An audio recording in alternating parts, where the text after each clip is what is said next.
How to log in Amazon Prime in 2024.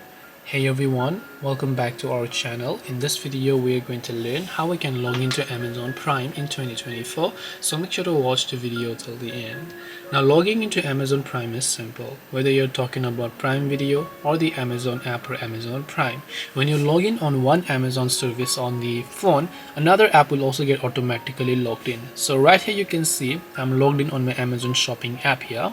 What this does is that if I install any of the other apps, such as let's say Prime Video for example, it will also log me in automatically over here. So it's really nothing sort of an issue. All you have to do is select an Amazon application that you would like to log into, whether it is Amazon Prime app or the Prime Video application or the native shopping application here. You just have to go to your account details, and from there you will simply find the option to basically log into the accounts. This way you can log into Amazon Prime in 2024. All the Amazon apps are pretty much the same. Hope this video was helpful. If you have any questions, feel free to leave them down below.